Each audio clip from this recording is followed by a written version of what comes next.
இப்போ இது ஓசை அடங்கிடுச்சு. இப்போ திறந்து பார்ப்போம் அது எப்படி வந்திருக்கு அப்படின்னுட்டு. ரசஞ்சாதம் நல்லா தடை தடன்னு வந்திருக்கு.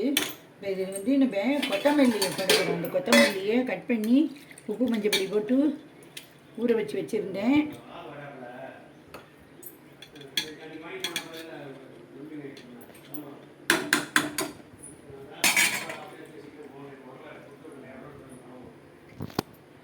அவ்வளோதான், 1 பாட் ரசஞ்சாதம் ரெடி.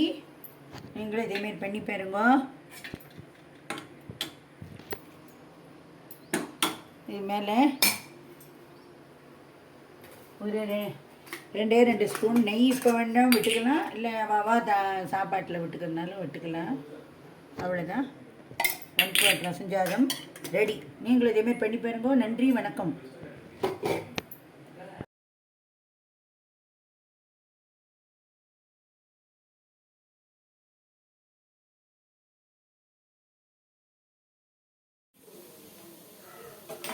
இப்போ 1 பாட் ரசஞ்சாதத்துக்கு நம்ம ரசம் ரெடி பண்ணணும். இப்போ சட்டி அடுப்பில் வச்சுருக்கேன். இதுக்கு நெய்யில் தான் தாளிக்கணும். நெய் எல்லாம் ஒரு ஸ்பூன் தாராளமாக விட்டுக்கலாம். அப்புறம் தேவைப்பட்டாலும் சாப்பிடும்போதும் விட்டுக்கலாம்.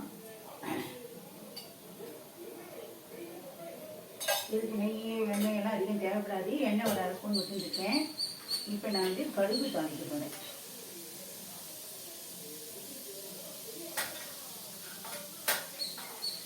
ஜீரகம்,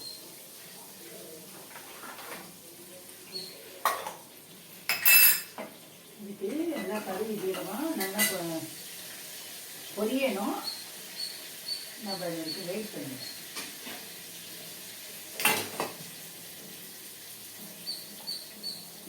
இது எப்படி வைக்கிறது அப்படின்னாக்கா, இதுக்கு நெய்யும் எண்ணெயும் கலந்து விட்டுண்டு கடுகு ஜீரகம் தாளிச்சுண்டாச்சு. வத்த மிளகாய் தேவை கிடையாது. பச்சை மிளகாய் தக்காளியை போட்டு நல்லா சுருளை வதக்கிக்கணும். அதுக்கப்புறமா தனி மிளகாத்தூள் 1/2 ஸ்பூன் போட்டுக்கணும்.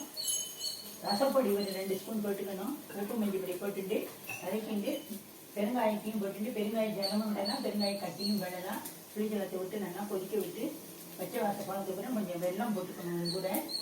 அதுக்கப்புறமா பருப்பு ஜலம், பருப்பு தண்ணி தான் விடணும். அதை பருப்பு நல்லா குழைய வேக விட்டு அந்த பருப்பையும் போட்டு நல்லா நுரைச்சி வந்தோடனே இறக்கி கொத்தமல்லியை போட்டுட்டேன்னா கருவேப்பிலை போடணும். போடாமல் இருக்கலாம், ஆப்ஷன். சூப்பராக ரெடி ஆகிடும். இப்போ கடுகு ஜீரகம் வெடிச்சு விட்டு நம்ம வந்து தக்காளியும் 2 தக்காளியும் 2 பச்சை மிளகாயும் நான் இதில் போடுறேன். இது வந்து நல்லா ஒரு அரை வதங்கு வதங்கினா போதும். இல்லை சுருளெல்லாம் வதங்கணும் அப்படிங்கிறதுலாம் கிடையாது. நான் கொத்தமல்லி நறுக்கி தண்ணியில் போட்டு வச்சுருக்கிறேன். உப்பு மஞ்சள் பொடி போட்டு அதில் ஒரு 2 இப்போ போடுறேன். இது வதங்கும்போது அது ஒரு நல்லா வாசனையை கொடுக்கும். ஒரு அரை வதங்கணும். இப்போ நம்ம என்னென்னா ஒரு பேஸ்ட் ஒன்று அரைச்சோம் இல்லையா, வெங்காயம் தக்காளி, பச்சை மிளகாய், கொத்தமல்லி, ஜீரகம், மிளகு, இந்த எல்லாத்தையும் அரைச்ச மிளகு கோர்ஸாக அரைச்சிருக்கோம். அந்த பேஸ்ட்டையும் இது கூட நம்ம விடணும்.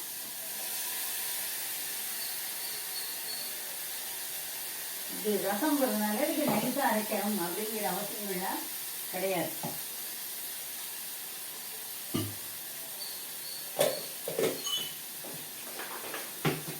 நான் இந்த மிக்சியை அடங்கி அந்த ஜலத்தையும் இதில் விடுறேன்.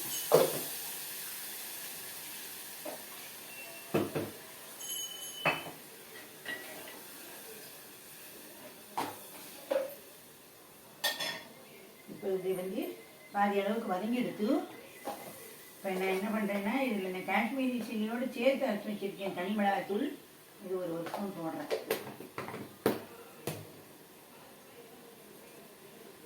மஞ்சள் தூள் இதால் 1 ஸ்பூன் போடுறேன். ரசப்பொடி தாராளமாக 2 ஸ்பூன் போடலாம். நம்ம காரத்துக்கு தனி மிளகாய் போட்டிருக்கோம், ரசப்பொடி போட்டிருக்கோம், பச்சை மிளகாய் போட்டிருக்கோம். இது இல்லாமல் ஒரே ஒரு பச்சை மிளகாயே இந்த பேஸ்ட்டோட அரைச்சும் விட்டுருக்கோம்.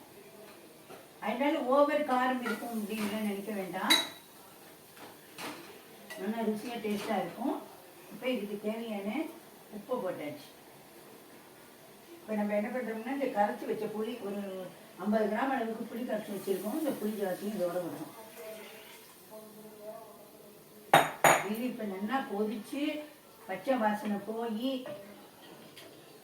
இந்த தக்காளியெலாம் வேகணும், பச்சை வாசனை போகணும். அது வரைக்கும் இதை நம்ம நல்லா கொதிக்க விடுவோம்.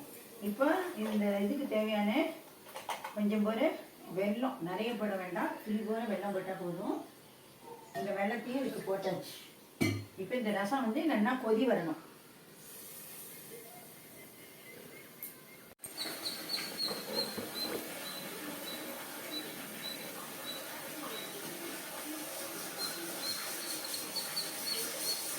வாழைக்கண்ணு 2 நிமிஷம் உடைக்கணும்.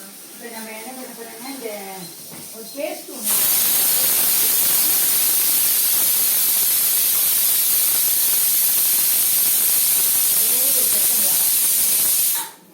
ஒரு 4 பீஸ் தக்காளி, குறிப்பாக ஜீரகம் எல்லாமே பச்சையாக தான் போடுறோம். 1/4 ஸ்பூன் மிளகு, கொத்தமல்லியை பொடியாக நறுக்கி ஆஞ்சி வச்சுருக்கோம். இந்த கொத்தமல்லியில் கொஞ்சம் போடுறோம். இது எல்லாத்தையும் நைஸ் பேஸ்ட்டாக அரைச்சி எடுத்துக்கணும்.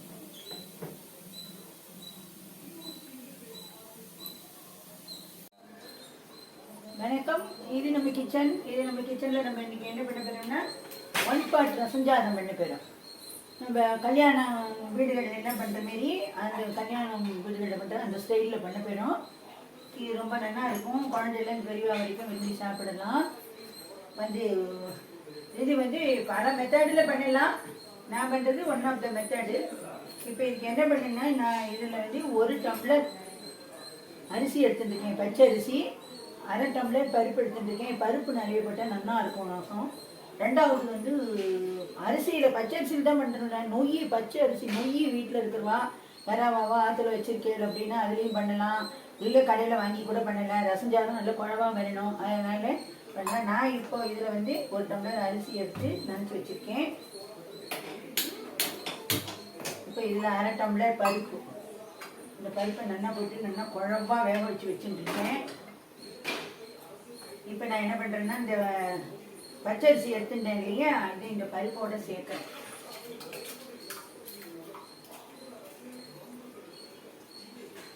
இது ரெண்டும் இந்த பருப்பு ஜாத்தோடு சேர்ந்து இந்த அரிசியும் நல்லா வேகணும். நீங்கள் பருப்பே இல்லாத டொமேட்டோ ரசம் வைக்கிறவங்கலாம் சில பேர் இருக்கலாம். அந்தமாரி ரசம் வச்சு அதில் இந்த 1 பாட் ரசம்னு செஞ்சதுன்னா அந்த டேஸ்ட் வராது. பருப்பு நிறைய வைக்கணும். நீங்கள் எதில் எடுத்துனாலும் 1க்கு 4 அளவுக்கு பருப்பு வைக்கணும். இப்போ இது நான் வச்சுருக்கேன். இது நல்லா குழவா வேகணும். நான் ஒரு 3 விசில் இதில் விட போகிறேன். இது 3 விசில் வந்த உடனே நம்ம பார்ப்போம். இப்போ ரசம் நல்லா நுரக்கட்டி வந்துட்டு பெருங்காய ஜலம் விட்டாச்சு. இதை இப்போ அப்படியே ஆஃப் பண்ணிடணும். இப்போ குக்கரோட சாப்பிடணும்.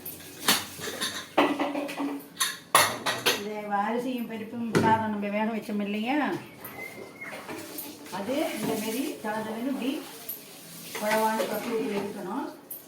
இப்போ என்ன பண்ணுறோம் அப்படின்னாக்க, இந்த ரசம் நம்ம வச்சுருக்கோம் பாருங்க, இந்த ரசத்தை அப்படியே இதில் கொட்டணும். எல்லா ரசத்தையும் அதில் விட்டுணும். இதை இப்போ நல்லா ஒரு கிளறி நமக்கு தேவையானது 1 விசிலோ 2 விசிலோ விட்டு இதை இறக்கணும். இப்போ நம்ம அடுப்பை ஆன் பண்ணுறோம். இதை தூக்கி வைக்கிறோம். இப்போ இதை மூடி ஒரே ஒரு விசில் விடணும். ஒரு விசில் வந்த உடனே பார்க்கலாம்.